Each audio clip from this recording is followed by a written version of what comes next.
nós estamos no mês de conscientização sobre o autismo. Hoje aqui no estúdio a gente vai falar sobre a importância de um olhar mais sensível e acolhedor para quem tem a síndrome do espectro autista. Para falar sobre esse assunto, está aqui comigo no estúdio a neuropsicóloga Arlete Sampaio. Seja muito bem-vinda, Arlete.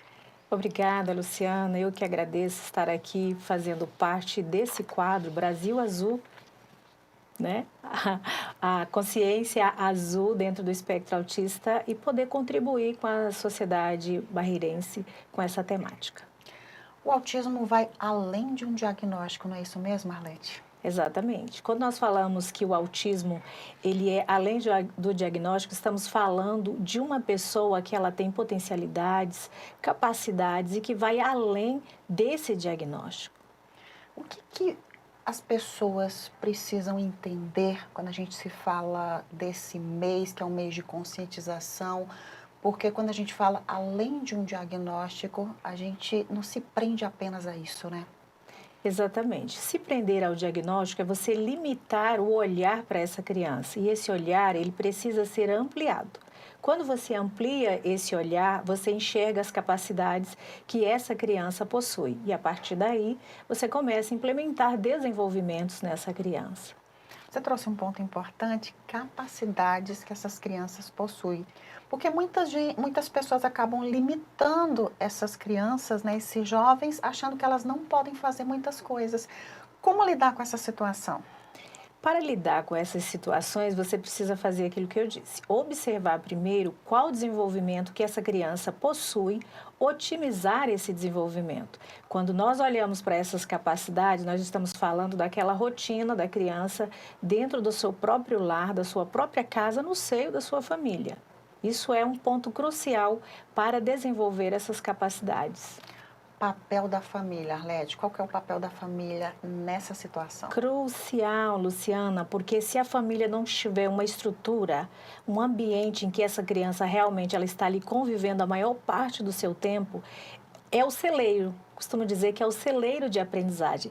Então, a família precisa ter um campo estruturado para que essa criança realmente se desenvolva. Mas tem que ter uma equipe também de apoio por trás, Com né? Quem é certeza. essa equipe? A equipe multidisciplinar ela é essencial para o desenvolvimento da criança. Nós precisamos de ter em primeira mão a figura do neuropediatra. É necessário que o neuropediatra, um profissional mais de ponta, habilitado ali, esteja para conduzir os demais profissionais.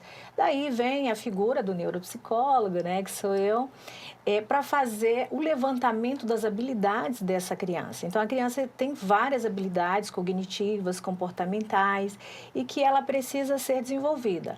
A partir daí entra a fono, a questão da fala, entra a terapia ocupacional, a questão do desenvolvimento das AVDs dessa criança e tantos outros que tem aí. É uma gama de multiprofissionais ao redor dessa criança. Quando a gente fala de ambiente, como é que esse ambiente ele deve ser estruturado para lidar, para receber essa criança, não só em casa, mas também dentro da escola? O principal desse ambiente estruturado é exatamente rotina, previsibilidade. A criança que se estrutura num ambiente com previsibilidade é uma criança que ela consegue enxergar o seu potencial e desenvolvê-lo ali naquele ambiente. Então, se eu tenho a previsibilidade, eu dou uma abertura de confiança para essa criança começar a se desenvolver.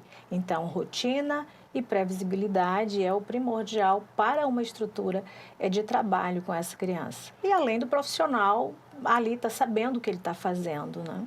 As dificuldades elas vão existir principalmente para os pais. Então a gente acompanha muitos relatos nas redes sociais de pais com dificuldade de lidar com a criança. Como é que esses pais devem lidar? Como é que esses pais devem começar a melhorar esse ambiente dentro de casa? Estrutura.